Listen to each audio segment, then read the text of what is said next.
Alright, this video I want to talk about making movies like Bruce Lee. I was thinking about this the other day, and I was thinking about like a healthier expression in the martial arts, and I guess that's the problem that I've been complaining about since being on YouTube, and also, since learning the martial arts, is that the problem that I have is when people are expressing the martial arts in very unhealthy ways. Basically, like bullying people that they feel they're more talented than, and then taking advantage and hurting these people, like severely hurting these people for egoistic purposes. So it doesn't matter if it happens in a cage, it doesn't matter if it happens in a boxing ring, it doesn't matter if it happens in a Muay Thai ring, Muay Thai competition, or a Taekwondo competition, or a Judo competition, or BJJ competition. I mean, essentially, I'm speaking against all competition, and I'm speaking against the competition in which people are, destroying each other in very unhealthy ways,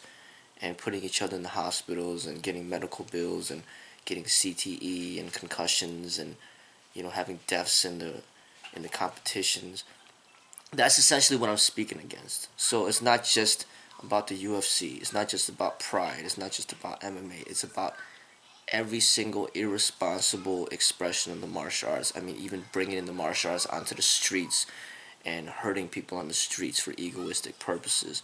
So I'm thinking about the healthy expression, and somebody like Bruce Lee, Jet Li, Jackie Chan that are expressing it in healthier ways, making movies, and Donnie Yen. But not all of us, very few of us, would have the opportunity to make movies in Hollywood, or even China or Hong Kong, or any movies for that matter.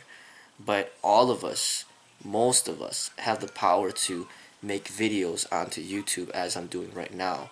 And what I've started to realize is that my own videos, like my safe sparring videos, are essentially like my movies.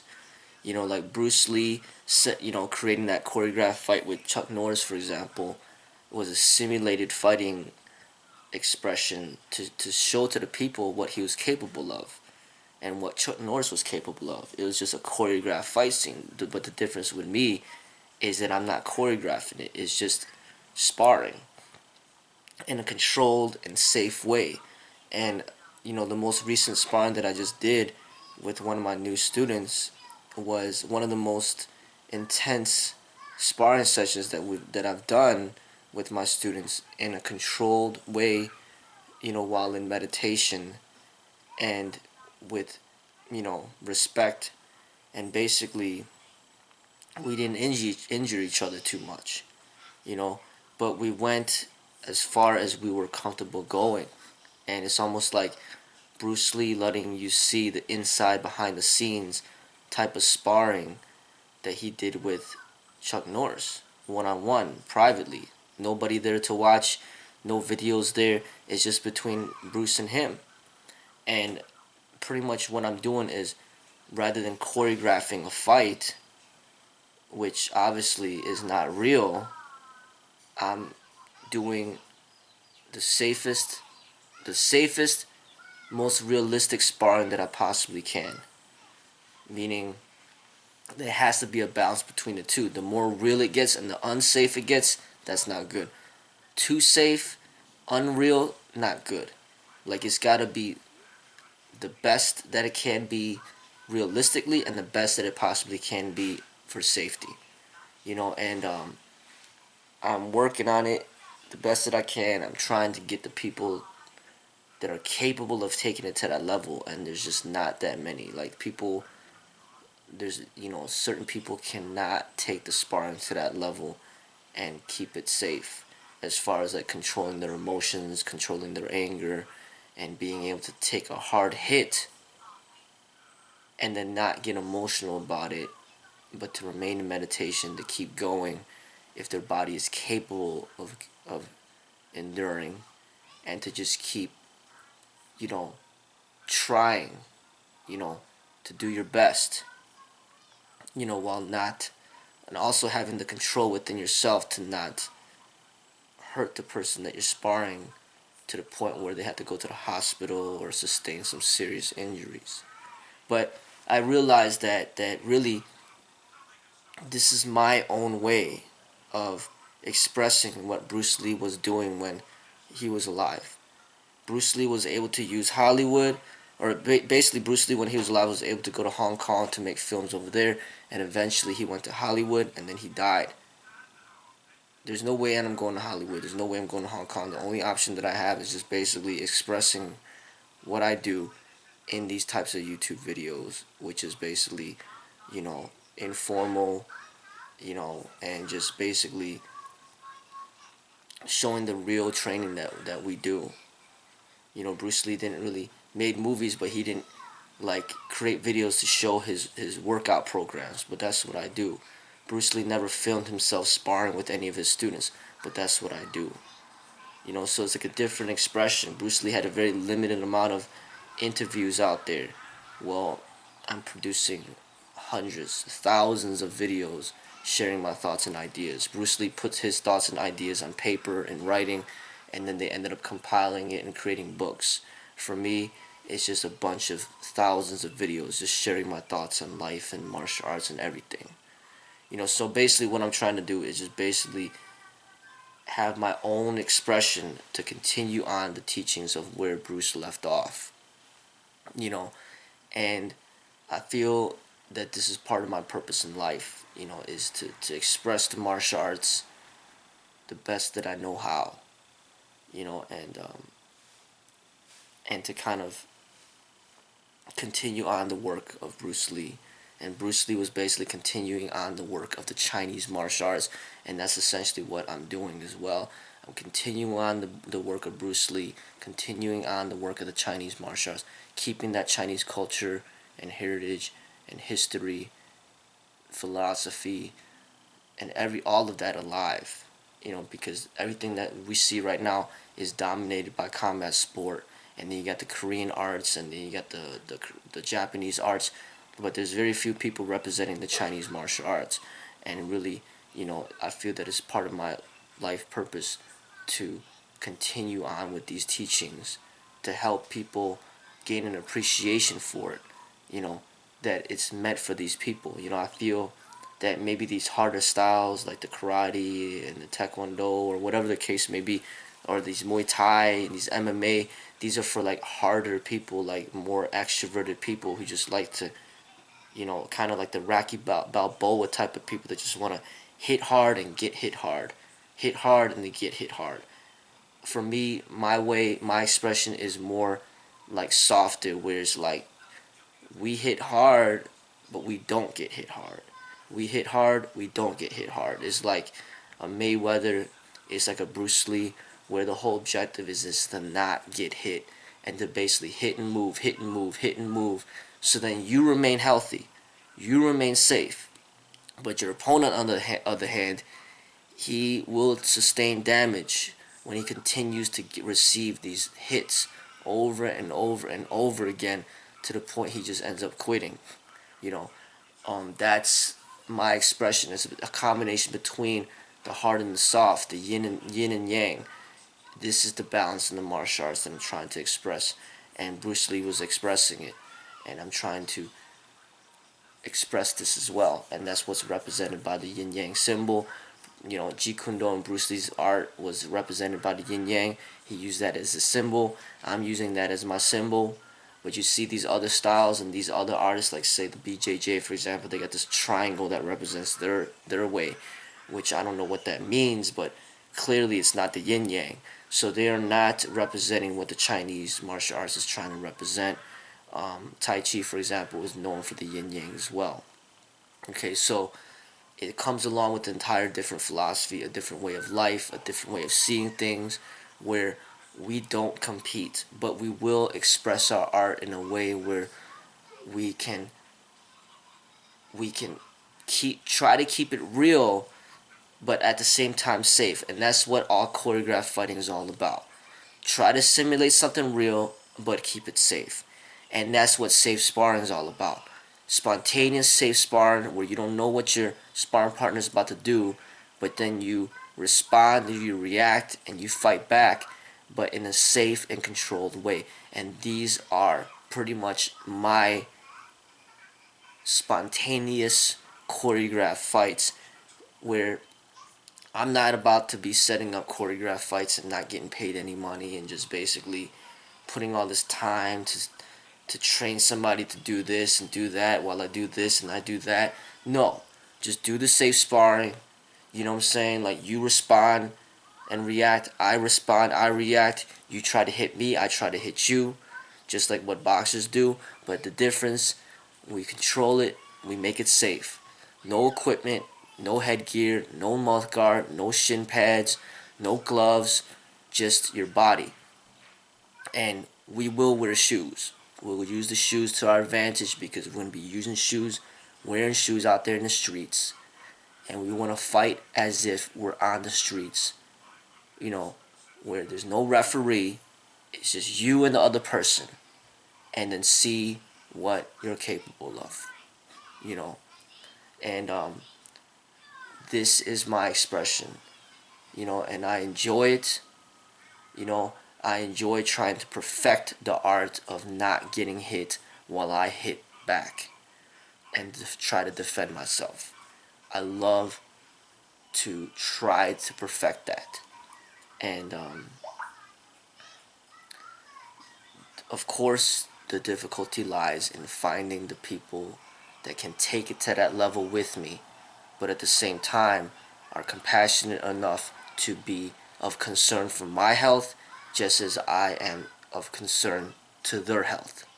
You know, and I look towards the future.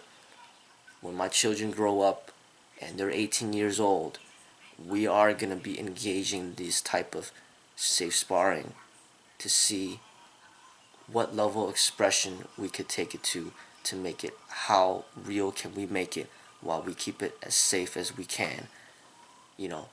And these are the types of things that I feel can set an example for all martial artists out there to have another way, another option to intelligently spar scientifically, to discover the most effective techniques for them, for themselves, without engaging in this senseless violence out there, full of ego, you know, full of pride, and basically just people killing each other, going into the hospital, and they're not even getting paid any money. It's just absolutely ridiculous. You know, I just saw this video of this Taekwondo guy, these two Taekwondo people sparring in a tournament, you know, in a gymnasium, and then the dude, this black guy, just knocks this white dude out cold, like almost to the point where it looked like he died on camera. And neither of these people are getting paid. The black guy's not getting paid, the white guy's not getting paid. You know, they probably paid money to get into that tournament. So here you got a white guy that probably spent like $200 to be in that tournament to get knocked out cold. And here you got a black guy that pretty much murdered somebody without even getting any money. But then you got these boxers and these cage fighters, these celebrity people, famous people, getting paid millions of dollars to get knocked out.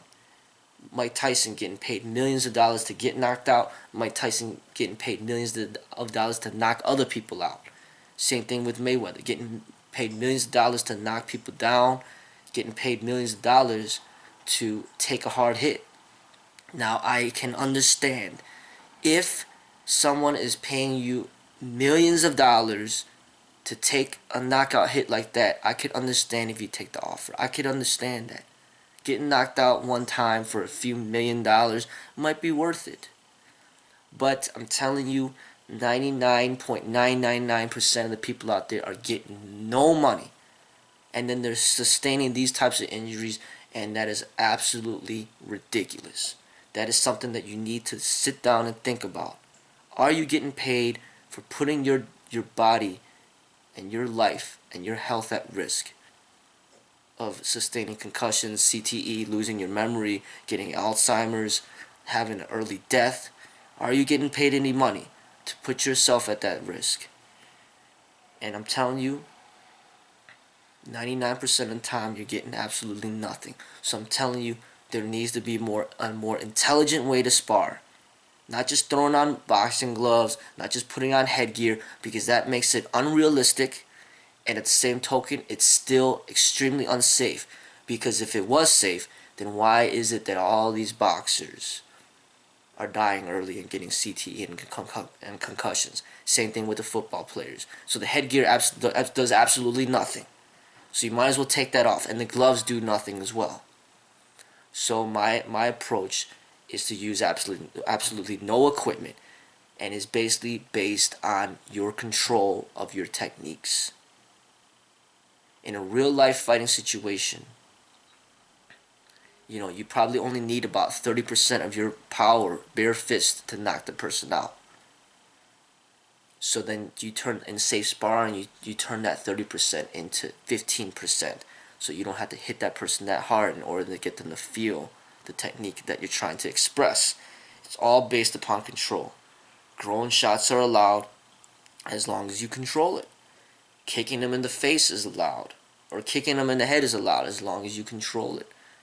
Hitting them in the face is allowed as long as you control it. You're not supposed to be breaking their bones and breaking their jaws, breaking their teeth,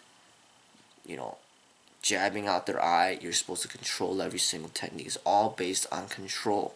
So this is a new scientific method of approaching the sparring situation, and that's what all martial artists are trying to do right there.